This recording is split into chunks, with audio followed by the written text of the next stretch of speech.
the solution we came up with was what it became known as our social contract. And is recognising that we had to be more in tune with what society wanted from us and how we could deliver for society, but also what we wanted in return. And we built this around 3 pillars, around the pillar of trust, fairness and leadership. The individual details aren't important, but at the heart of this was a vision of having a much more digital Europe, but also recognising that we had to make the first move in order to make this happen by getting our own house in order, but then bringing others along with us on that journey. The kind of power and influence that telcos have today, including Vodafone, it's not just about Vodafone, but you have this opportunity to set the example and to bring pressure to bear. These are not just moral issues, these are also, there's a business case. If you talk about overcoming the digital gender divide, we all know there's a huge business opportunity there. We need students to really understand how to use devices, how to navigate to the internet. It's not only about the digital skills, but also giving everybody a broader perspective in order to really have a cultural shift. There are specific categories of kids that do not have digital education or access to internet, and one of these categories are the Roma kids. They have been left out of the digital e-schooling. Providing to everybody affordable internet, it's a basic stuff. It's like providing them water in a way, because you need not only to live, but you need to live in a digital economy. Vodafone will probably sit on a very large and very interesting data set, which could be extremely beneficial. I think as we're seeing that the gap is getting bigger and bigger.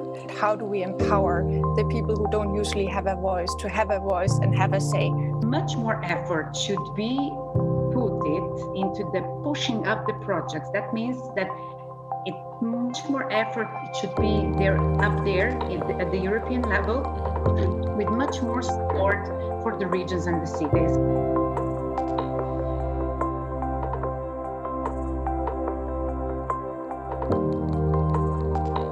So encouraging member states to integrate the digital transformation in a sort of human-centric way in those plans, I think, is a first very important thing. Secondly, there is the whole debate on the taxonomy of sustainable finance, which linked to the whole question about green bonds and the Green Deal. The digital dimension of the new criteria that are going to come out of the Commission on what are sustainable investments is a real sort of game-changing opportunity. Now, let's look at also the way we're investing in the future, and therefore in particular in research and innovation.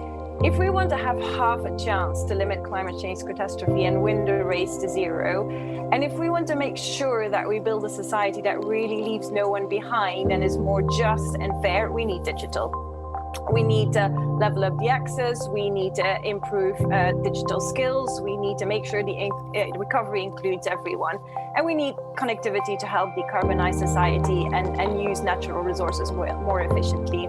And the other element, which I think is important in staying interconnected and connecting the dots, which is also what the Green Deal and digital transformation for us should be about, is to make sure that currently technology, and there's no shrivel of doubt in my mind, technology is part of the solution to cut emissions, be energy efficient, and do something good for the climate.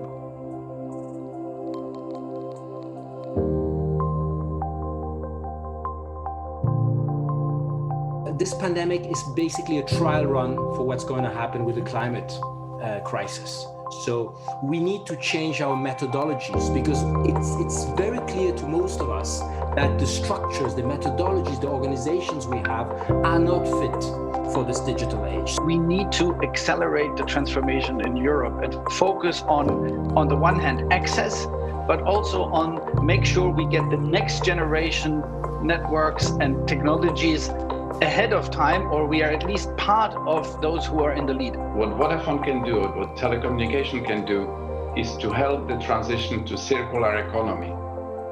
I think what you really need to do is to help the SMEs and the larger corporations, everybody in every sector, to transit to business models that do not rely as much on primary resources. We have to make sure that the 20% allocated for digital skills across Europe in all the national recovery plans are actually implemented. And I looked at the national recovery plans proposed by member states, and we don't see that yet.